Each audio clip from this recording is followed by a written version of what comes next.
Start करते हैं। So good evening all students. We are discussing introduction of Python. So my question is, what is programming language? Okay, what is programming language? Programming language is a way to communicate with computer in simple words. Okay, जैसे आप समझ गए कि programming language क्या होती है, computer से communicate करने की एक लैंग्वेज होती है। अब हो सकता है जैसे हम लोग हिंदी बोलते हैं ये एक अलग लैंग्वेज है, इंग्लिश बोलते हैं ये एक अलग लैंग्वेज है, या फिर उर्दू बोलते हैं ये अलग लैंग्वेज है अपनी।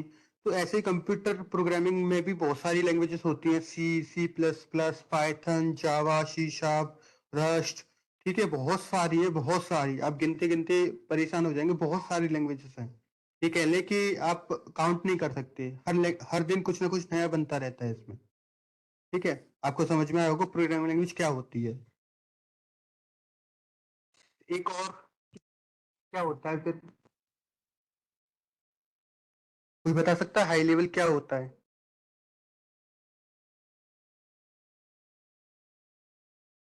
सर उच्च स्तरीय भाषा। और ये तो आपने हिंदी में ट्रांसलेट कर दिया है। हाई लेवल सर, जैसे कंप्यूटर में सर जैसे हम सर कंप्यूटर से कम्युनिकेट करेंगे तो सर उसकी हाई लेवल यानी सर उच्च स्तरीय भाषा है, जो कि सर कंप्यूटर को ज़्यादा समझाने या फिर ज़्यादा उसमें सर कम्युनिकेट करने के लिए काम आती है। हाई लेवल लैंग्वेज एक ऐसी लैंग्वेज एक ऐसे लेवल की लैंग्वेज होती है जहाँ पे यूजर और कंप्यूटर दोनों कन्वीनियंट फील करते हैं। ठीक है, जैसे हमें कंप्यूटर को यूज करना है, कंप्यूटर प्रोग्रामिंग को यूज करना है, तो हमें भी तो कन्वीनियंट फील होना चाहिए। अगर सपोज करो मैं ये कहूँ कि मुझे मशीन लैंग्वेज में कोई प्रोग्राम लिखना है, तब क्या होगा? तब मैं उसमें लिखते लिखते परेशान हो जाऊंगा। क्यों? क्योंकि 0 0 0 फिर 1 0 1 0, इस तरीके से कब तक लिखूंगा मैं? तो कुछ ऐसा कन्वीनियंट वे भी तो होना चाहिए जिससे मैं अपना जो काम है, जो टास्क है, जो भी एक्शन परफॉर्म कराना चाहता हूँ, वो कन्वीनियंट हो मुझे। तो हाई लेवल लैंग्वेज का मतलब ये है कि एक ऐसी तरीके की लैंग्वेज जो यूजर के लिए कन्वीनियंट हो, इजी हो, वो आसानी से उसको इस्तेमाल कर पाए, ठीक है, यूज कर पाए। तो हाई लेवल लैंग्वेज ऐसी होती है, जब आप प्रोग्रामिंग देखोगे तो एक्चुअल में आपको ऐसा लगेगा कि इसमें कुछ कुछ इंग्लिश के वर्ड्स हैं जो हम समझ पा रहे हैं। ठीक है, तो यूजर को क्या होता है, उससे कन्वीनियंट फील होता है।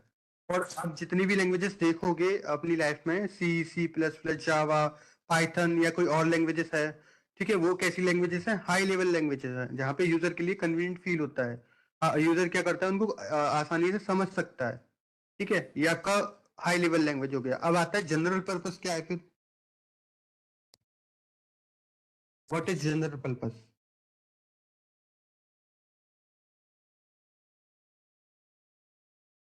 क्या मीन है इसका, जनरल पर्पस का?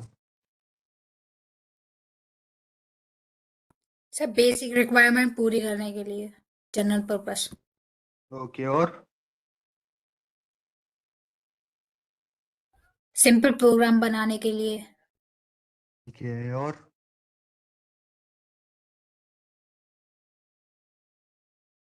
देखो, जनरल पर्पस का मतलब ये होता है कि हमारी लाइफ में जितनी भी प्रॉब्लम्स है ना, रियल लाइफ की जो प्रॉब्लम्स हैं, वो सारी की सारी जनरल लाइफ प्रॉब्लम्स होती हैं। अब उन्हीं प्रॉब्लम को सॉल्व करने के लिए हम लोग कंप्यूटर का इस्तेमाल करते हैं। जैसे कैलकुलेट करना है तो कैलकुलेटर का यूज करते हैं, वो एक जनरल पर्पस है। ठीक है, कैलकुलेटर क्या, हमारा एक जनरल पर्पस कैलकुलेटर होता है, एक जनरल पर्पस डिवाइस होता है। वैसे ही अगर हम मोबाइल की बात करें तो हमारी लाइफ में एक जनरल पर्पस मोबाइल होता है जिससे हम सारे काम कर पाते हैं। तो यहाँ पे जनरल पर्पस का मतलब क्या है कि जनरल पर्पस ये है कि आपकी डेली लाइफ की जितनी भी प्रॉब्लम्स है, जैसे आपको वेबसाइट क्रिएट करना है, एप्लीकेशन क्रिएट करना है, ठीक है, कोई रेस्टोरेंट एप्लीकेशन बनाना है, या कोई डेटाबेस एप्लीकेशन बनानी है, या सिक्योरिटी का कुछ काम करना है, तो आपके जो बेसिक टास्क हैं, जो आपकी जनरल लाइफ में यूज होने वाले टास्क हैं, वो इजीली पाइथन के ऊपर हो पाते हैं। जनरल पर्पस का ये मतलब होता है। पाइथन ही एक ऐसी लैंग्वेज नहीं है जिसमें जनरल पर्पस का यूज होता है, जावा में भी होता है, वो भी एक जनरल पर्पस लैंग्वेज है। ठीक है, जिसमें हम डेली लाइफ की प्रॉब्लम को सॉल्व करते हैं, वेबसाइट बनाना, एप्लीकेशन बनाना, ठीक है, सिक्योरिटी का काम करना, बहुत सारी चीजें हैं जो जनरल पर्पस में करते हैं हम लोग। ठीक, उसके बाद में आता है वाइडली। वाइडली का मतलब क्या है, कोई बता सकता है वाइडली क्या होता है? तो बहुत सिंपल है ना।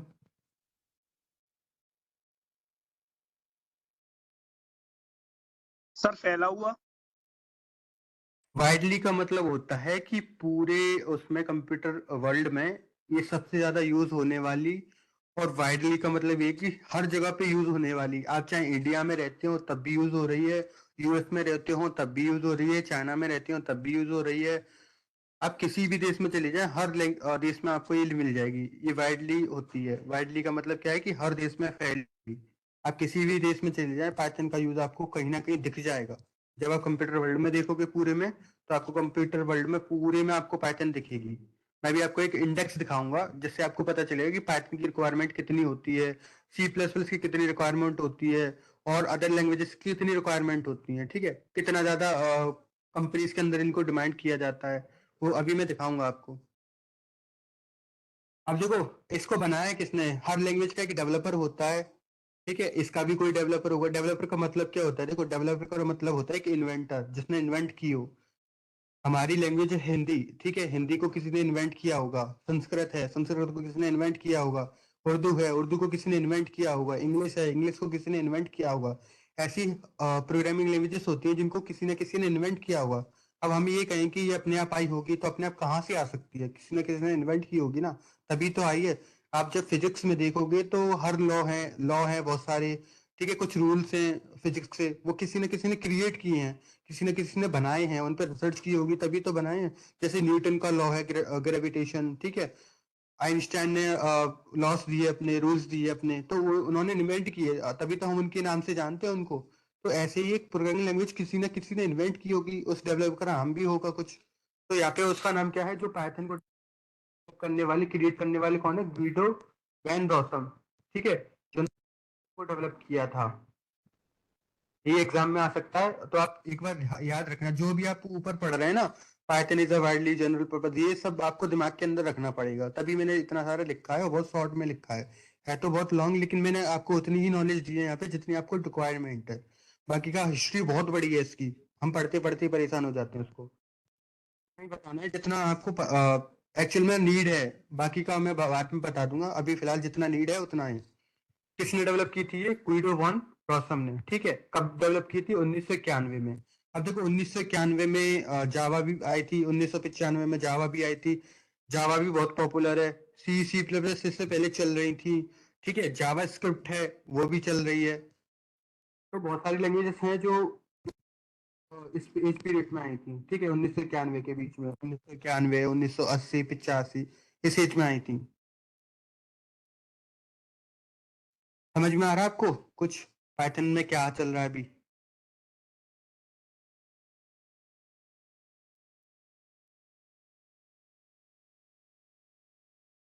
अब देखो, पाइथन का पर्पस क्या था? ये पाइथन जो आई है उसका पर्पस क्या था? देखो, इसका मतलब ये था कि ये जो डिजाइन की गई थी, वो क्या कैसे डिजाइन की थी? Emphasis on the code readability. ठीक है, and its syntax allows programmers to express their concept in fewer line of code.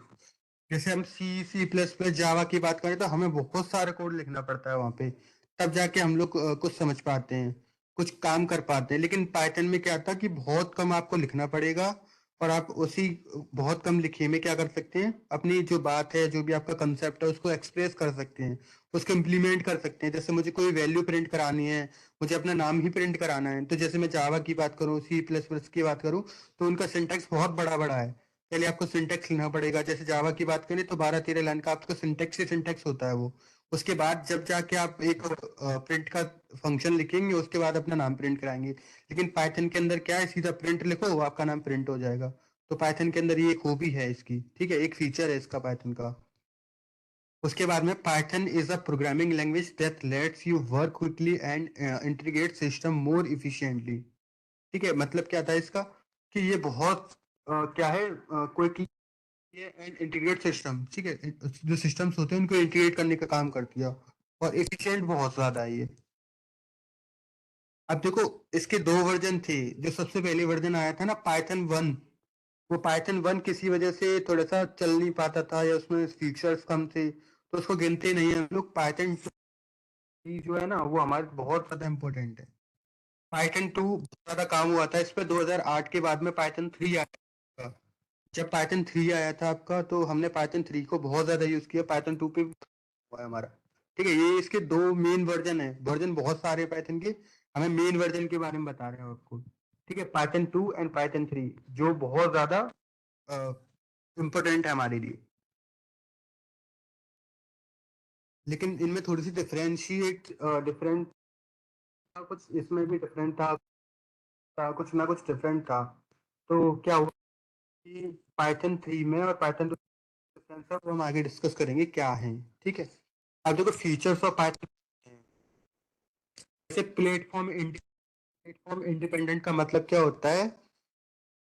देखो पाइथन में इंडिपेंडेंट का मतलब ये है कि programmer can be run on different kind of platforms for like Windows. मतलब क्या है कि हम लिनक्स पे भी इसको रन कर सकते हैं और विंडोज पे भी इसको रन कर सकते हैं, मैक पे भी रन कर सकते हैं। आप डिफरेंट टाइप के ओएसएस पे इसको रन कर सकते हैं। ये जरूरी नहीं है कि आप लिनक्स चलाते हैं तो लिनक्स पे ही रन होगी, विंडोज चलाते हैं तो विंडोज पे ही रन होगी, या आपके मैक चलाते हो तो मैक पे ही रन होगी। आप कोई सा भी ऑपरेटिंग सिस्टम यूज करते हो आप उस पे इसको इजीली चला पाएंगे।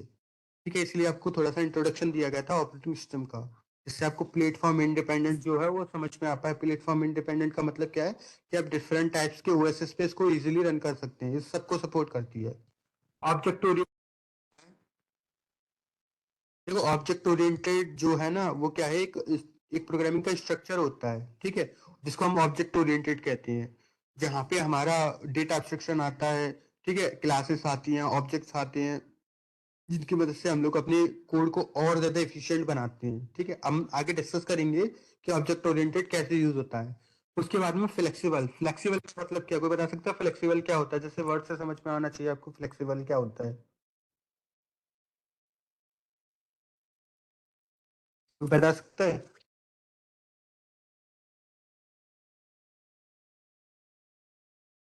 देखो फ्लेक्सिबल का मतलब क्या होता है? फ्लेक्सिबल इजीली हम ये कह सकते हैं कि जो यूजर है वो अपने हिसाब से, अपनी रिक्वायरमेंट के हिसाब से, ठीक है, इस पाइथन लैंग्वेज को यूज कर सकता है। जैसे उसकी रिक्वायरमेंट है, जिस तरीके का वो सॉफ्टवेयर बनाना चाहता है वो इजीली उसको बना सकता है। चाहे वो वेब का बनाए, वेबसाइट क्रिएट करे, या मोबाइल एप्लीकेशन क्रिएट करे, या डेस्कटॉप एप्लीकेशन क्रिएट करे, या कोई और काम करे, वो फ्लेक्सिबल है। ठीक है, इसको कैसे भी तोड़ सकता है वो।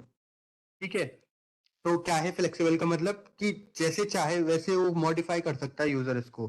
ठीक है, बेसिकली मॉडिफिकेशन ही है इसका मतलब। जो फ्लेक्सिबल है ना उसका जो बेसिक पर्पस है मॉडिफिकेशन है। जैसे यूजर की रिक्वायरमेंट है वो उस हिसाब से उसको यूज कर सकता है।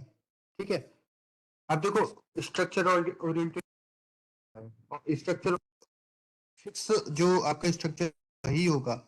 जैसे आपको कोई सॉफ्टवेयर बनाने, जैसे मैंने आपको पहले बताया था कि एक सीक्वेंस होता है, आपके स्टेप्स होते हैं, तो उस हिसाब से हर लैंग्वेज चलती है। तो ऐसे ही पाइथन को भी हर उसमें लाइन बाई लाइन चलना पड़ेगा। आप कुछ ऐसा गलत यूज कर रहे हैं जो पहले यूज इस्तेमाल करना था, आप उसको बाद में इस्तेमाल करेंगे, तो ऐसा नहीं हो सकता। जैसे आपको कहीं फंक्शन बनाना था, या कहीं प्रिंट कराना था, या कहीं इनपुट लेना था, तो आपने क्या किया, पहले प्रिंट करा दिया तब जाके इनपुट लिया। तो आपको क्या करना पड़ेगा, उसको स्ट्रक्चर में लिखना पड़ेगा कि पहले भाई इनपुट दो मुझे, तब मैं आउटपुट दूंगा। जब आप प्रोग्रामिंग की बात करते हैं, चाहे वो कोई सी भी प्रोग्रामिंग लैंग्वेज हो, उसमें क्या होता है कि वो लाइन बाय लाइन लिखी जाती है। जब कंपाइलर या इंटरप्रेटर उसको कंपाइल करता है, ट्रांसलेट करता है, तो क्या होता है वो लाइन बाय लाइन एग्जीक्यूट करता है। तो लाइन बाय लाइन इनको समझता जाता है, और वो जो ऑपरेटिंग सिस्टम है उसको एग्जीक्यूट कराने में मदद करता है आपका। तो जब आप अपनी प्रोग्रामिंग लैंग्वेज को लाइन बाय लाइन लिखोगे, वेल स्ट्रक्चर्ड लिखोगे, ठीक है, तो क्या होगा, वो इजीली समझ पाएगा उसको। और हमारी कोई भी प्रोग्रामिंग लैंग्वेज हो जो लिखी है हमने, उसमें कोई भी एरर नहीं आने वाली है आपकी। ठीक है, ये सिंपल सा फंडा है इसका स्ट्रक्चर ओरिएंटेड का, कि आपको लाइन बाय लाइन कोड को लिखना पड़ेगा, जैसा स्ट्रक्चर है आपका उस हिसाब से लिखना पड़ेगा। ठीक है, जैसे हम इंग्लिश लिखते हैं तो इंग्लिश में पहले सब्जेक्ट आता है, फिर वर्ब आती है, फिर ऑब्जेक्ट आता है। तो इसका एक स्ट्रक्चर है इंग्लिश लैंग्वेज का। ऐसे ही हमें क्या करना पड़ेगा, एक लिए इसका स्ट्रक्चर फॉलो करना पड़ेगा। आप उसको बनना कुछ ना कुछ मिस्टेक करोगे, मिस्टेक होने से क्या होगा, हो सकता है उसमें एरर आने लगे और फिर आपको पता ही ना चल पाए कि एरर क्या आ रही है मेरी। ठीक, पोर्टेबल का मतलब क्या है कि जैसे मैंने आपको पहले बताया, उसमें प्लेटफॉर्म इंडिपेंडेंट का मतलब ये था कि आप किसी भी सिस्टम पे कर सकते हैं। ऐसे पोर्टेबल का मतलब ये है कि पाइथन के जितने भी आप सॉफ्टवेयर बनाओगे, चाहे वेबसाइट बनाओ, ठीक है, चाहे डेस्कटॉप एप्लीकेशन बनाओ, या फिर कुछ मोबाइल एप्लीकेशन बनाओ, तो वो किसी भी प्लेटफॉर्म पे चल सकते हैं आपके। ठीक है, आपका जो भी प्लेटफॉर्म है, चाहे वो विंडोज हो, लिनक्स हो। जैसे आपने लिनक्स पे डेवलप किया, अब आप ये कहो कि विंडोज पे नहीं चल रहा, तो ऐसा हो नहीं सकता है। पोर्टेबल का मतलब क्या होता है कि जो आपका ऑप्टिंग वो सॉफ्टवेयर डेवलप हुआ है वो आप किसी भी प्लेटफॉर्म पे चला सकते हो उसके इजीली। वो कोई भी एरर नहीं देने वाला है। पहले क्या होता था सी प्लस प्लस के टाइम पे ये प्लेटफॉर्म डिपेंडेंट होते थे। ठीक है, प्लेटफॉर्म डिपेंडेंट का मतलब ये होता था कि आपने अगर विंडोज पे डेवलप किया है तो विंडोज पे ही चलेगा वो, अगर लिनक्स पे डेवलप किया है तो लिनक्स पे ही चलेगा। लेकिन इस केस में पोर्टेबल का मतलब क्या होता है कि पोर्टेबल का मतलब ये होता है कि वो किसी भी प्लेटफॉर्म पे चल सकता है आपका, चाहे विंडोज हो लिनक्स हो, ठीक है, चाहे मैक हो, आपका कोई भी हो। उसके बाद में आता है सिंपल। मतलब क्या है कि जो पाइथन है ना वो बहुत सिंपल है, बहुत ज्यादा इजी है। आप जब पाइथन सीखने बैठोगे तो आपको शुरुआत, ठीक है, ये आपकी फीचर्स है पाइथन की। आई होप आप समझ रहे होंगे क्या एक्सप्रेस करना चाह रहा हूं मैं। ठीक है, उसके बाद में एप्लीकेशंस। देखो पाइथन के बहुत सारे एप्लीकेशंस हैं जो हम इस्तेमाल कर सकते हैं अपनी डेली लाइफ में, करते भी हैं और होता भी है यूज उनका। जितने भी आप एप्लीकेशन देखोगे वो कहीं ना कहीं पाइथन से बने होंगे, कहीं ना कहीं और प्रोग्रामिंग लैंग्वेज से बने होंगे, लेकिन मोस्टली आजकल क्या हो रहा है कि पाइथन पे ही बनते हैं। क्योंकि पाइथन बहुत इजी है, पाइथन पे डेवलप करना बहुत ज्यादा इजी है। क्योंकि पाइथन में हमें क्या करना पड़ता है, कोड बहुत कम लिखना पड़ता है। और बहुत कोड कम लिखने की वजह से क्या होता है कि हमारा जो काम है ना वो बहुत कम लाइनों में हो जाता है। मतलब इतना मेहनत नहीं करना पड़ेगा हमें जितना और प्रोग्रामिंग लैंग्वेजेस में हमें करना पड़ता है। पाइथन में इजीली वो हो जाता है। जैसे मैंने कहा ना कि अपना जैसे आपको अपना नाम प्रिंट कराना है तो नाम प्रिंट कराने के लिए आपको जावा के अंदर 12-13 लाइन का कोड लिखना पड़ेगा।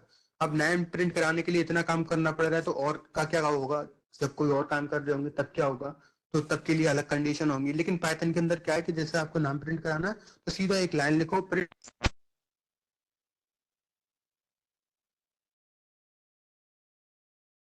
जो वेब एप्लीकेशन में जैसे पाइथन का पहला एप्लीकेशन है, वेब एप्लीकेशन क्या होते हैं, use Python to develop web applications. It provides libraries to handle internet protocols such as HTML and XML or JSON, emailing process, requests, beautiful soap, feed parser, etc. ठीक है, one of the Python framework named Django. It is used to Instagram.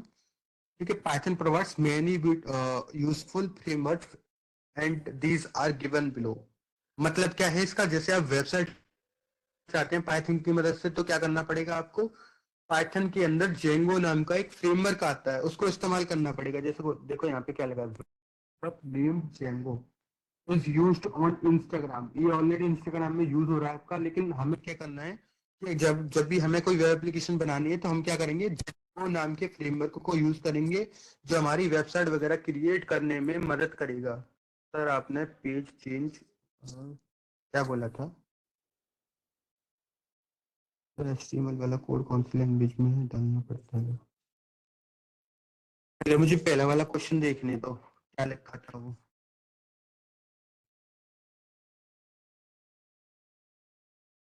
लिखा है sir आपने page change नहीं किया है। कोई page change नहीं किया है, मेरा वही पेज चल रहा है जो एप्लीकेशन है पाइथन के वही चल रहे हैं अभी। जिसमें पहला एप्लीकेशन बता रहा हूँ आपको वेब एप्लीकेशन के बाद में इनका दूसरा ये लिखा है कि सर HTML वाला कोड कौन सी लैंग्वेज में डालना पड़ता है, वो मैं बाद में बताऊँ कौन सी लैंग्वेज में डालना पड़ता है, इंटीग्रेट होता है। ठीक है, वो सारी चीजें मैं बताता हूँ अभी। सर HTML वाला तो शायद नोटपैड पे लिखते हैं, उसके बाद उसमें .html करके से सेव करते हैं, फिर वो क्या कहते हैं वेबसाइट पे जाके वो वेबसाइट बन जाती है एक तरीके की। वो पूछना चाह रहे हैं कि किस में लिखते हैं, क्या पूछा था उन्होंने। इन्होंने पूछा था कि HTML वाला कोड कौन सी लैंग्वेज में डालना पड़ता है। अब लैंग्वेज में डालना पड़ता है एक बार बता सकते हैं क्या पूछना चाह रहे हैं आप।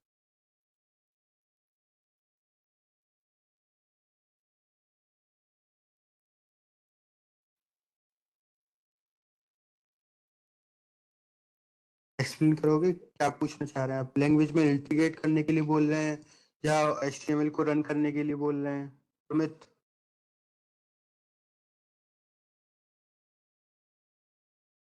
यस सर यही पूछ रही हूँ। अच्छा ओके, इंटीग्रेट करने के लिए पूछ रहे हैं ना, या फिर लैंग्वेज। Yes sir. ओके देखो इंटीग्रेट करने की बात है तो जो आपकी फाइल्स होती है ना तो हम क्या करते हैं, हम अपनी फाइल के हिसाब से उसको कॉल करवाते हैं। जैसे हमें कोई और फाइल कॉल करवानी है तो फाइल को कॉल कराने के लिए हमारे पास में अलग से फंक्शंस होते हैं, ठीक है, मेथड्स होते हैं, मॉड्यूल्स होते हैं, जिसकी मदद से हम क्या करते हैं, फाइल को कॉल करवाते हैं। अब जैसे सपोज करो हम पाइथन में कोड लिख रहे हैं, कोई HTML की फाइल बनानी पड़ गई हमें, तो अब वो पाइथन की फाइल जो है ना HTML के साथ में कैसे इंटीग्रेट होगी, तो उसको हम बोलते हैं फाइल कॉलिंग या फिर फाइल को इंटीग्रेट करना। वो हम आगे आपको बताएंगे कि कैसे इंटीग्रेट होगा, कैसे उसको कॉल करवाएंगे जिससे हमारी HTML की फाइल भी चले और पाइथन की फाइल भी चले, ठीक है। वो हम आगे बताएंगे आपको। अब देखो, जैसे मैंने आपको बताया, आपको वेबसाइट वगैरह क्रिएट करने के लिए, वेबसाइट क्रिएट करने के लिए या कोई वेब एप्लीकेशन क्रिएट करने के लिए क्या करना पड़ेगा, जेंगो का इस्तेमाल करना पड़ेगा, ठीक है। पाइथन के अंदर वेब एप्लीकेशन बनाने के लिए जेंगो का। अब देखो नीचे क्या लिखा है, जो फ्रेमवर्क है ना, जो वेब एप्लीकेशन बनाने में काम आते हैं, जैसे मैंने आपको बताया जेंगो, ठीक है। दूसरा कौन सा है, पिरामिड। उसके बाद में यूज होते हैं बहुत ज्यादा एप्लीकेशन मीन्स जैसे डेटाबेस एप्लीकेशन है, नेटवर्क एप्लीकेशन है,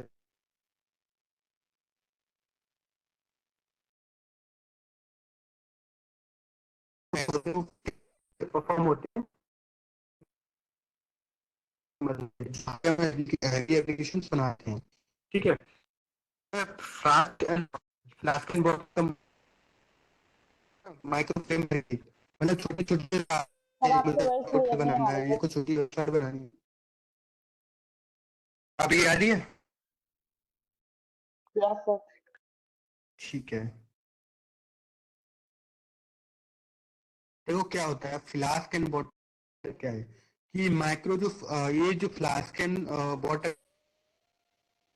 माइक्रो फ्रेमवर्क का मतलब ये होता है टास्क बनाने हैं। जैसे आपको वेबसाइट के लिए छोटी वाली, ठीक है, अपना प्लेटफॉर्म क्लिक करना है या अपने लिए कोई वेबसाइट बनानी है छोटी वाली, तो हम क्या करेंगे, फ्लास्क का या फिर बॉटल का इस्तेमाल करेंगे। अब देखो बॉटल और फ्लास्क में कंफ्यूज मत होना, ये दोनों अलग अलग फ्रेमवर्क है और जो नाम है इनके, ठीक है। फ्लास्क का मतलब होता है वेबसाइट को क्रिएट करना, बॉटल का मतलब, लेकिन ये फ्रेमवर्क है। अब आप ये कहोगे बॉटल, बॉटल क्या है, बॉटल तो सिंपली हम हिंदी में कुछ और बोलते हैं इसको, लेकिन ये बॉटल। उसके बाद सर वॉइस क्लियर नहीं हो रही। वॉइस क्लियर नहीं हो रही है, एक मिनट, पहले तो मुझे काम करना पड़ेगा, अपना जो टेलीग्राम है इसको परमानेंट बंद करना पड़ेगा, बहुत डिस्टर्ब मैसेज कर करके। ठीक,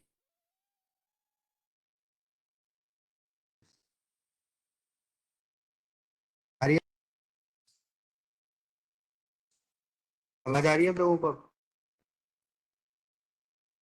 यस सर। हेलो, यस आ सर। रही है? सर वॉइस क्लियर टेलीग्राम की वजह से हो जाता है, वो मैसेज आते हैं ना, तो वो खाली मैसेज ना आवाज आनी नहीं है। खैर, फ्लोन एंड जेंगो, देखो जेंगो क्या होते हैं, फ्लोन एंड जेंगो जो आपके क्या होता है, CMS क्या होता है, बता सकता है कोई? CMS क्या होते हैं? देखो CMS होते हैं जो आपके मैनेजमेंट सिस्टम होते हैं ना, वो CMS सिस्टम होते हैं आपके, ठीक है। क्या होता है कि CMS सिस्टम को हैंडल करने के लिए, ठीक है, या उनको कंट्रोल करने के लिए या फिर उनको मैनेज करने के लिए हम लोग जेंगो पिरामिड भी देखा है, ऐसे ये अलग अलग फ्रेमवर्क है। प्लून अलग है, जेंगो अलग है, फ्लास्क अलग है और बॉटल अलग है। ये सब जितने भी आपके फ्रेमवर्क है ना, ये सब आपकी वेब एप्लीकेशन क्रिएट करने में मदद करते हैं। अब जैसे हम HTML कहाँ यूज होगी, कहाँ यूज होगी, कहाँ यूज होगी, तो इसके बारे में हम बाद में देखेंगे। जैसे रिक्वेस्ट है, एक है ब्यूटीफुल सोप, ये एक फ्रेमवर्क का सर नाम है। वॉइस क्लियर नहीं आ रही। वॉइस क्लियर क्यों नहीं आ रही है? हाँ। अभी आ रही है? Yes sir. ठीक है। तो ये आपका ना वेब एप्लीकेशन है, मतलब पाइथन की एप्लीकेशन में से एक एप्लीकेशन है जिसको हम बोलते हैं वेब एप्लीकेशन।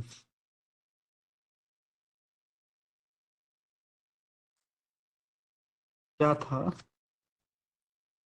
चलो मैं बाद में लूंगा वो क्वेश्चन। ठीक है, अब आगे सर चलते हैं, दोबारा दूसरी एप्लीकेशन पे चलते हैं। समझ हाँ, नहीं आया। सर समझ नहीं आया वाला एप्लीकेशन का। एप्लीकेशन समझ नहीं आया। सर आपकी आवाज में सर बीच में सब ठीक आती है, फिर सर वापस से वैसी हो आवाज भी जाती है। क्लियर नहीं हो रही और मेरे को पेज भी नहीं दिख रहा। या तो मेरे इंटरनेट में इशू हो सकता है या फिर आपके में हो सकता है, मेरा तो प्रॉपर चल रहा है। मेरा जो है ना प्रॉपर चल रहा है, मेरे में कोई इशू नहीं है। अभी सब कुछ दिख रहा है, जिनका स्क्रीन नहीं दिख रहा है ना, यस एक बार सर। वो क्लास को रीजॉइन करो। सर नहीं दिख रहा है किसी को भी। आ, किसी को नहीं दिख सर रहा। हमें नहीं सर, स्क्रीन तो सर शो दिख हो तो रही रहा है, है। शो हो रही है। नहीं सर, अब शो हो हो गई रही है। शो। अब हो सर गई दिख शो। रही है। दिख रही है सर मुझे भी। दिख रही है सर। दिख रही है ना, ठीक है। आगे बढ़े, देखो एप्लीकेशन में दोबारा बता देना, समझ में आया है। बेसिकली इसका की पॉइंट समझते हैं। बेसिकली क्या करते हैं हम, जब कोई भी वेबसाइट वगैरह क्रिएट करते हैं या कोई वेब एप्लीकेशन बनाते हैं, जैसे आपका क्रोम है, ठीक है, कोई वेब ब्राउजर है या कोई ऐसी एप्लीकेशन है जो इंटरनेट पे चलती है, वेब एप्लीकेशन उसको कहते हैं जो आपके इंटरनेट पे वर्क, उसको हम वेब एप्लीकेशन कहते हैं। जैसे आपकी वेबसाइट है जो इंटरनेट पे काम करते हैं, आपकी ब्राउजर है जो इंटरनेट का इस्तेमाल करते हैं।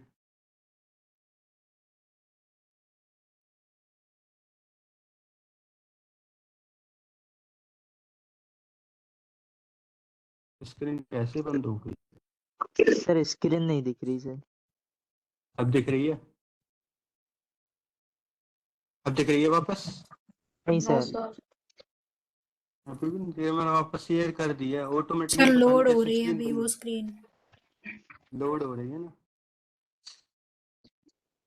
आज मुझे पता नहीं क्या चल रहा है क्लास में।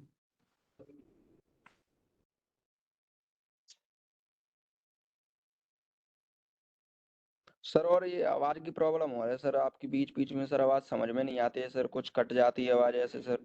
सर इसको और देखना सर।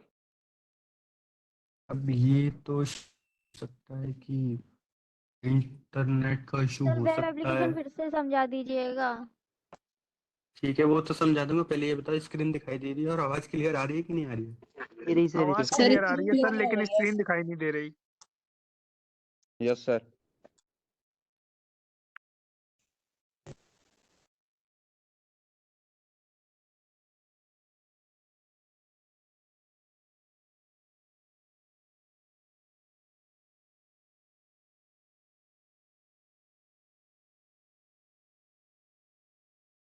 सर स्क्रीन नहीं दिख रही है।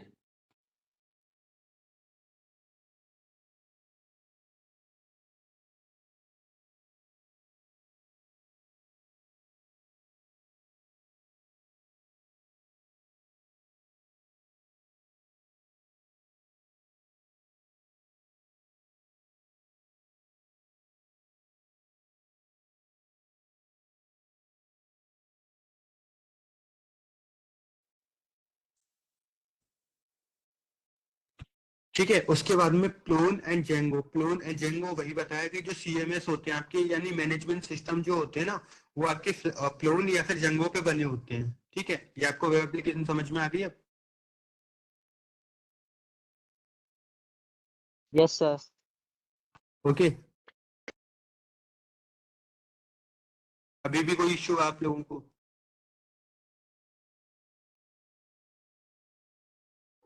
सर आवाज नो फिर सर। भी सर, आवाज में आवाज सर का इशू है। Yes sir. आवाज में इश्यू है, क्या करा जाए? आज ऐसा हो सकता है कि मौसम की वजह से जो है ना आवाज में इशू आ रहा हो। आपको पता है नेटवर्क जब काम करते हैं आपके, तो आपका वेदर भी अच्छा होना चाहिए, तभी आपके नेटवर्क अच्छे से काम कर पाते हैं। आपकी जो धूप है ना, सनलाइट, वो बहुत ज्यादा इम्प्रूव करती है आपके नेटवर्क को। सर सर्दी लेकिन में नेटवर्क जम गए हैं। जम गए यहाँ, ऐसा ही होता है हाँ हो नेटवर्क गया का। सर आप हमारा। वाईफाई है क्या? हाँ, वाईफाई लगवा लो सर। वाईफाई इधर सर्विस नहीं है तो मैं क्या करूँ? चलिए ठीक। मेरे यहाँ पे सर्विस नहीं है। ठीक है, अब आगे बढ़ते हैं। अब आता है डेस्कटॉप एप्लीकेशन। ठीक है, डेस्कटॉप एप्लीकेशन क्या होते हैं? जो आप कंप्यूटर पर सॉफ्टवेयर देखते हैं ना, वो आपके डेस्कटॉप एप्लीकेशन होते हैं, जहाँ पे कंप्यूटर के जैसे आपका माइक्रोसॉफ्ट ऑफिस है, माइक्रोसॉफ्ट वर्ड है, या पावर पॉइंट है, या आपका पेंट है, या नोटपैड है। ठीक है, इस तरीके से आपके जो वो होता है ना, जो यहाँ पे आप सिस्टम के ऊपर कोई सॉफ्टवेयर यूज करते हैं, उनको हम डेस्कटॉप एप्लीकेशन बोलते हैं। जो कंप्यूटर पे यूज होते हैं, जो कंप्यूटर के अंदर सॉफ्टवेयर होते हैं, वो आपके डेस्कटॉप एप्लीकेशन कहलाते हैं। ठीक है, अब क्या होता है कि जैसे यहाँ पे लिखा है ना, GUI का मतलब होता है कि ग्राफिकल यूजर इंटरफेस होता है। ठीक है, जब भी आप कोई सॉफ्टवेयर देखोगे तो उसमें आपको ग्राफिक्स ही दिखेंगे। कुछ ऐसे सॉफ्टवेयर भी होते हैं जहाँ पे आपको केवल ब्लैक ब्लैक स्क्रीन दिखती है, आप उससे ऊब जाओगे। अभी जब आप सॉफ्टवेयर बनाओगे पाइथन के ऊपर, तो आपको ब्लैक ब्लैक स्क्रीन पे ही बनाना सिखाया जाएगा। ग्राफिकल का भी कोई काम नहीं है। पहले आप क्या करोगे, ब्लैक स्क्रीन पे ही बना के देखोगे। मतलब उनको CLI बोलते हैं। CLI का मतलब होता है कमांड लाइन। ठीक है, अब जैसे आपकी लिनक्स है जो कमांड लाइन पे काम करती है, आपकी नेटवर्किंग है जो आपकी कमांड लाइन पे काम करती है। लेकिन कुछ एप्लीकेशन ऐसी हैं, जैसे आप माइक्रोसॉफ्ट ऑफिस पूरा यूज करते होंगे, तो उसमें आपको GUI मिलता है सीधे सीधा। आप क्लिक करते हैं, कुछ करना होता है तो आप सीधा क्लिक करते हैं। तो क्लिक करते हैं तो जो क्लिक करना होता है ना, वही आपका ग्राफिकल होता है। बटन हुई, कैंसिल बटन, और ये बटन, वो बटन, कुछ टेक्स्ट लिखा होगा। ठीक है, तो वो आपके क्या होते हैं, सब GUI मोड होते हैं, ग्राफिकल बोलते हैं हम उसको। आज के टाइम पे आप जितना भी विंडोज के अंदर सॉफ्टवेयर देखोगे, वो सारे के सारे आपके ग्राफिकल होते हैं। अब देखो, ठीक है, GUI लाइब्रेरी, ये एक लाइब्रेरी का नाम है, यहाँ पे हम TK GUI का इस्तेमाल करते हैं। ठीक है, अब देखो इसमें कुछ नीचे लाइब्रेरीज दी गई है जो आपकी GUI में हेल्प करती है। जैसे टिल्टर है, वैसे बोलते तो उसको टिल्टर है, लेकिन अगर करेंगे तो इसका नंबर है, ठीक है, टिल्टर। और या तो आप कर सकते हैं या TK कर सकते हैं। उसके बाद में विजिट TM। ठीक है, ये एक वो है लाइब्रेरी जिसका हम यूज करते हैं। EV क्या होता है, देखो, multi touch application. Multi touch का मतलब एप्लीकेशन होते हैं ना, वो मल्टी टच एप्लीकेशन होते हैं।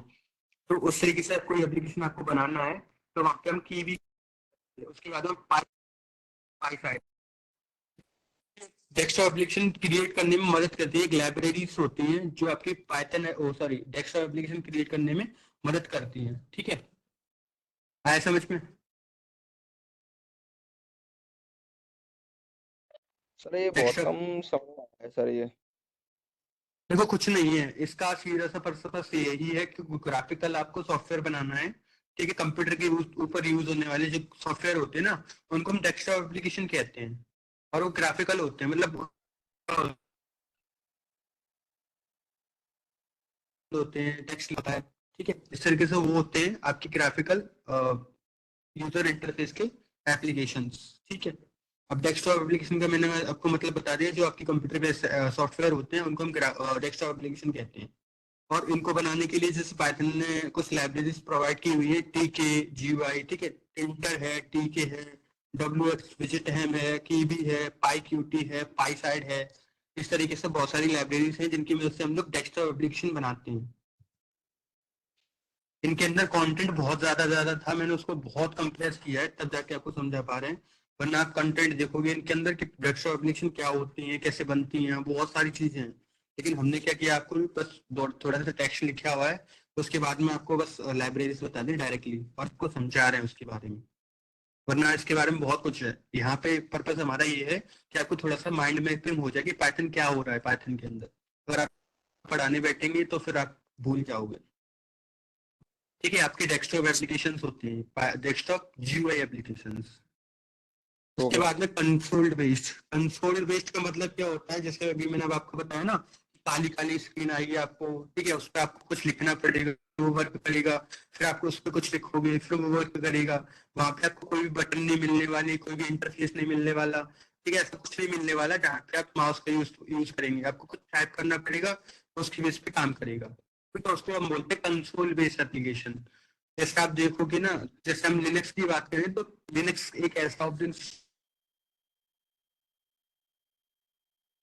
पे आपको कुछ टाइप जैसे कोई सॉफ्टवेयर इंस्टॉल ना तो उसमें कमांड लानी पड़ती है और उस कमांड की बेसिस पे वो करता है, लेकिन विंडोज के अंदर ऐसा नहीं है। हम क्लिक क्लिक करते हैं वो इंस्टॉल हो जाता है, नेक्स्ट नेक्स्ट करो और वो इंस्टॉल हो जाता है। जैसे आपने कंप्यूटर जब सीखा होगा और कोई भी सॉफ्टवेयर इंस्टॉल किया हुआ आपने, तो आप सीधा क्लिक क्लिक करते हो वो इंस्टॉल हो जाता है। लेकिन लिनक्स के अंदर ऐसा केस नहीं है। इसके अंदर क्या होता है कि आपको कमांड लानी पड़ेगी तब जाके वो वर्क करेगा, वरना आप क्लिक क्लिक तो नहीं कर सकते उसमें। तो कंसोल बेस्ड एप्लीकेशन होती है जहाँ पे आपको कुछ लिखना पड़ेगा, ठीक है, उसके बेस पे वो काम करेगा। लेकिन पाइथन के अंदर क्या होता है, देखो पाइथन के अंदर एक चीज आती है रैपल। रैपल का मतलब होता है रीड इवेल्युएट प्रिंट लूप। मतलब आप कुछ टेक्स्ट लिखोगे वो उसको एग्जीक्यूट करेगा, फिर आप कोई टेक्स्ट लिखोगे फिर उसको कोई वो एग्जीक्यूट करेगा। तो ये जो सिस्टम है ना, जो लूप है, ठीक है, बार बार रिपीट करना, ये चलता रहेगा आपका इन्फिनिटी तक। आप कुछ लिखोगे वो कुछ इनपुट प्रोसेस करेगा और उसका आउटपुट देगा, ठीक है, फिर आप कुछ लिखोगे फिर वो प्रोसेस करेगा फिर आपको आउटपुट देगा। तो यहाँ पे क्या है, आप कुछ टेक्स्ट लिख रहे हैं और उसके बेस पे वो काम कर रहा है। ये कंसोल बेस्ड होते हैं आपके, ठीक है। आप जब आप पाइथन सीखोगे तो आपको कंसोल पे ही पाइथन की एप्लीकेशन बनाना सिखाया जाएगा। अभी आपको जीयूआई मोड नहीं सिखाया जाएगा क्योंकि आपको पहले माइंड मैपिंग करना पड़ेगा पूरा कि किस तरीके से बैकएंड में कोडिंग लिखी जाएगी पूरी। तो अभी आपको कंसोल बेस्ड एप्लीकेशन मतलब समझ में आ रहा है कि कुछ लिखेंगे उसके बेस पे वो काम करेगा। देखो सॉफ्टवेयर डेवलपमेंट क्या होता है जैसे अभी आपको पता है ना डेस्कटॉप एप्लीकेशन, इसी तरीके से सॉफ्टवेयर डेवलपमेंट होता है, ठीक है। सॉफ्टवेयर डेवलपमेंट मतलब कंट्रोल सॉफ्टवेयर को, आप जो भी कोई सॉफ्टवेयर बना रहे हैं ना उसको कंट्रोल करना, उसको मैनेज करना, उसकी टेस्टिंग करना, ये सब उस सॉफ्टवेयर डेवलपमेंट में आते हैं। तो जैसे इसमें बहुत सारी लाइब्रेरीज होती है जैसे एसकॉन, वो क्या करती है आपकी जो एप्लीकेशन है ना उसको कंट्रोल करती है। उसके बाद में बिल्ड कोड, उसके बाद runs are used to automate continuous completion and testing, ठीक है। ये सारे आपके क्या हैं कि जो आपके सॉफ्टवेयर बना रहे हैं आप उनको कंट्रोल करने के लिए, उनको मैनेज करने के लिए, उनकी टेस्टिंग करने के लिए, उन सबको यूज करने के लिए हम सॉफ्टवेयर डेवलपमेंट करते हैं, ठीक है। जैसे मैंने आपको बता दिया कंट्रोल करना या फिर मैनेज करना या फिर टेस्टिंग करना, ये किसके अंदर आते हैं, सॉफ्टवेयर डेवलपमेंट के अंदर। अब देखो आगे देखते हैं, आई वो आपको क्लियर हो गया हुआ। अब देखो पाइथन की एक और एप्लीकेशन है जिसका नाम है scientific and numeric. Scientific and numeric का मतलब क्या है, जहाँ पे हमें कंप्यूटेशन करनी पड़ रही हो, कोई कैलकुलेशन करनी पड़ रही हो, ठीक है, कुछ ऐसा काम करना पड़ा हो जहाँ पे डेटा को एनालाइज करना पड़ रहा है हमें, ठीक है, तब क्या करेंगे हम लोग एक एप्लीकेशन का इस्तेमाल करेंगे पाइथन के अंदर साइंटिफिक और न्यूमेरिक का, ठीक है। साइंटिफिक एंड न्यूमेरिक का मतलब क्या होता है, जहाँ पे हमें कंप्यूटिंग करनी पड़ रही है, डेटा को एनालाइज करना पड़ रहा है, ठीक है, डेटा को प्रोसेस करना पड़ रहा है, ठीक है, डेटा को फाइंड करना पड़ रहा है, वहां पे हम क्या करेंगे, साइंटिफिक एंड न्यूमेरिक का इस्तेमाल करेंगे। अब देखो क्या लिखा है, इस द ईरा ऑफ, जैसे मैंने जानबूझ के डाला था, where the machine can perform the task the same as the human, जैसे ह्यूमन चाहता है उस हिसाब से वो काम कर सकती है आर्टिफिशियल इंटेलिजेंस। से मैंने आपको उस दिन बताया था कि आर्टिफिशियल इंटेलिजेंस कैसे काम करती है। Python is the most suitable language for artificial intelligence or machine learning। हम पाइथन का इस्तेमाल करके ही मशीन लर्निंग या फिर आर्टिफिशियल इंटेलिजेंस को यूज कर पाते हैं, ठीक। उसके of its many scientific and mathematical libraries which makes easy to solve complex calculation, ठीक है। जैसे आर्टिफिशियल इंटेलिजेंस का आप इस्तेमाल करेंगे, मशीन लर्निंग का इस्तेमाल करेंगे डेटा को एनालाइज करने के लिए या डेटा को प्रोसेस करने के लिए, या डेटा साइंस जब आप पढ़ेंगे तो उन सब के लिए आपको इसका जो पाइथन की एप्लीकेशन है साइंटिफिक एंड न्यूमेरिक, इसका इस्तेमाल करना पड़ेगा, ठीक है। आपकी कॉम्प्लेक्स प्रॉब्लम है ना उनको सॉल्व करने के लिए। अब जैसे बहुत सारी लाइब्रेरीज ऐसी हैं जो ये वाला काम करती हैं, जैसे numpy जो आपके डेटा को न्यूमेरिक वैल्यू को प्रोसेस करती है, डेटा एनालाइजिंग के लिए काम आती है। SciPy है, ठीक है, SciPy का मतलब है कोई साइंटिफिक एप्लीकेशन होती है ना, जैसे साइंटिस्ट यूज करते हैं, इसरो वाले यूज करते हैं, नासा वाले यूज करते हैं, तो उसको हम साइंटिफिक बोलते हैं, वो बनी होती हैं। जब आपने चंद्रयान 3 का वो देखा होगा तो वो सब कुछ पाइथन के ऊपर चल रहा था। ये मशीन लर्निंग के लिए इस्तेमाल होता है, ये लाइब्रेरी है जो मशीन लर्निंग के लिए स्पेसिफिकली और यूज होती है, ठीक है। और भी बहुत सारी चीजें हैं जो यूज होती है, जैसे मैंने यहाँ पे दिया है, ठीक है, स्काईलर्न है, साइकिट लर्न है, ठीक है, प्लॉट है, इस तरीके से बहुत सारी लाइब्रेरीज हैं जो साइंटिफिक एंड न्यूमेरिक एप्लीकेशंस को बनाने के काम आती है। ठीक। अब देखो बिजनेस एप्लीकेशन आ गई है। बिजनेस एप्लीकेशन क्या होती है? देखो बिजनेस एप्लीकेशन सीधा सीधा ईआरपी सिस्टम आपके, ई कॉमर्स सिस्टम आपके, ठीक है, वो सारी बिजनेस एप्लीकेशन होती है वो वाली। सर अब आपकी वॉइस क्लियर नहीं आ रही है। ई-कॉमर्स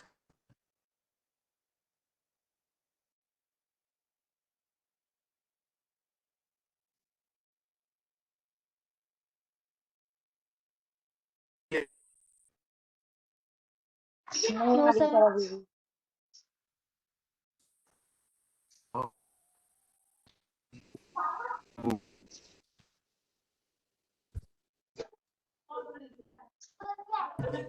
क्या करा जाए? अब आपको वॉइस क्लियर कहाँ से दी जाए? अभी आ रही है वॉइस क्लियर?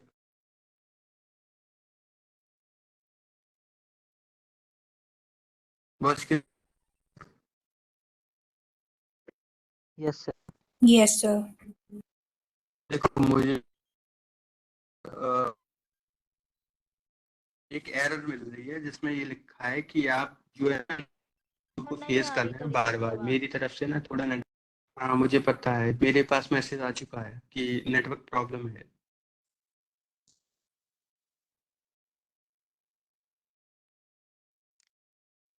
एक काम करते हैं तो भी तो हो नहीं सकता है कि 5G में गड़बड़ हो।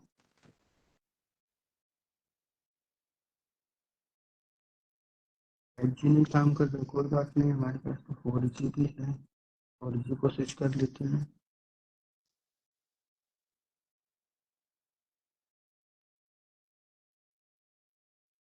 Good evening sir. Good evening sir. Class चल रही है अभी? यस सर, चल रही है। कोशिश करिए जल्दी फिनिश करिए उसे। Yes sir.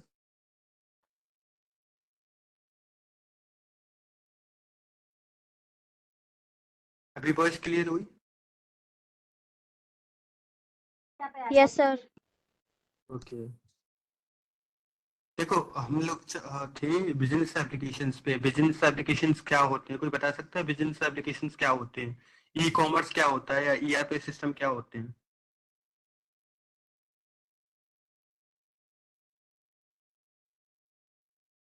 कोई बता सकता सर है? बिजनेस बिजनेस एप्लीकेशन में सर ज़्यादातर वे वो वाली ऐप होती हैं जो कि सर बिजनेस से रिलेटेड होती हैं सर। सर जैसे हम्म। टैली है सर, टैली में ज़्यादातर अकाउंटिंग का जो भी मतलब होता है सर, जैसे कोई व्यक्ति ने सर जैसे बिजनेस स्टार्ट किया है तो सर वो प्रॉफिट लॉस और जो भी मतलब सर उसकी एंट्री होगी तो टैली में की जाती है सर, बिजनेस से जो भी रिलेटेड चीज़ होगी। और सर एमएस इतना एक्सेल ही का। पता सर। और कोई बताना चाहेगा?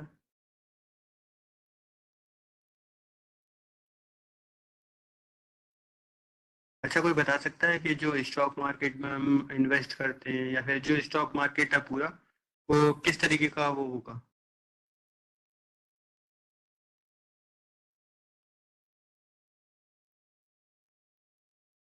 बताओ। देखो बेसिकली जो आपके बिजनेस के जो एप्लीकेशंस होते हैं ना, वो आपके ई कॉमर्स होते हैं। ई कॉमर्स का मतलब क्या होता है? जो आप ऑनलाइन बाय एंड सेल करते हैं ना, जैसे आप मीशो का नाम सुना होगा, अमेजोन का नाम सुना होगा, ठीक है, फ्लिपकार्ट का नाम सुना होगा, जहाँ पे आप कोई सामान परचेस करते हैं, ठीक, वो सारे आपके बिजनेस एप्लीकेशंस हैं। आ रहा है समझ में? वो आपकी क्या है? बिजनेस एप्लीकेशंस हैं। जो ई कॉमर्स साइट्स है ना आपकी, जो ऑनलाइन सेल करती हैं, आप परचेस करते हैं, वो सारे आपके क्या हैं? बिजनेस एप्लीकेशंस हैं, सिंपल।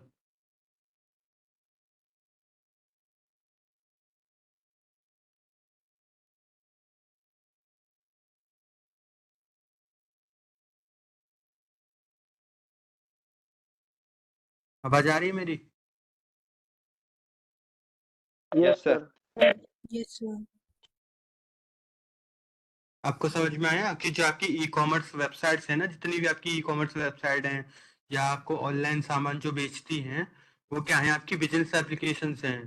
ठीक, समझ में आ रहा है बिजनेस एप्लीकेशंस के बारे में? एक सिंपल सा एग्जांपल दिया मैंने, अमेजोन का, फ्लिपकार्ट का, मीशो का, या कोई और है जो ऑनलाइन सेल करती है और आप परचेज करते हैं, वो क्या है आपकी ऑनलाइन जो है ना बिजनेस एप्लीकेशंस होते हैं। अब जैसे वन ऑफ द फेवरेट और one of the most used business application है ओडो।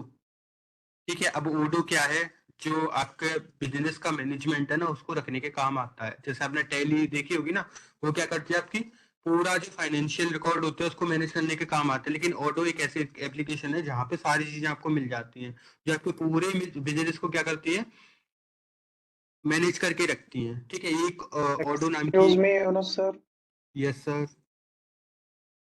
टाइम 8:06 ऑलरेडी हो चुका है यस सर। और प्लीज आप कोशिश करिए क्लास को जल्दी कंप्लीट करिए। यस सर, मैं खत्म कर लूँ।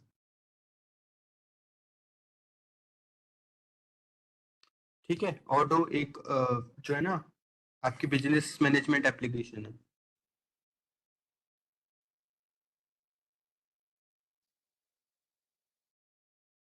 उसके बाद में ओडियन बेस्ड एप्लीकेशन कौन कौन से होते हैं, जो आप वीडियो प्लेयर देखते होंगे या ऑडियो प्लेयर देखते हैं, वो सारे आपके किस में आते हैं, ओडियन वीडियो बेस्ड एप्लीकेशंस में आते हैं। जैसे आपका टिम प्लेयर है, सी प्ले है, जो आपके किस में आते हैं, ओडियन बेस्ड। जैसे यहाँ पे कुछ लाइब्रेरीज के नाम लिखे हुए मैंने, क्या नाम है, जी स्ट्रीमर, जीलेट और क्यूटी फाइनेंस। ठीक है, जो आपकी क्या है ऑडियो और वीडियो के काम आते हैं। उसके बाद में बहुत सारे हैं, अभी क्लास यहीं पे हम खत्म करते हैं, ये सारी चीजें हम कल डिस्कस करेंगे। Okay okay sir, thank you. Okay.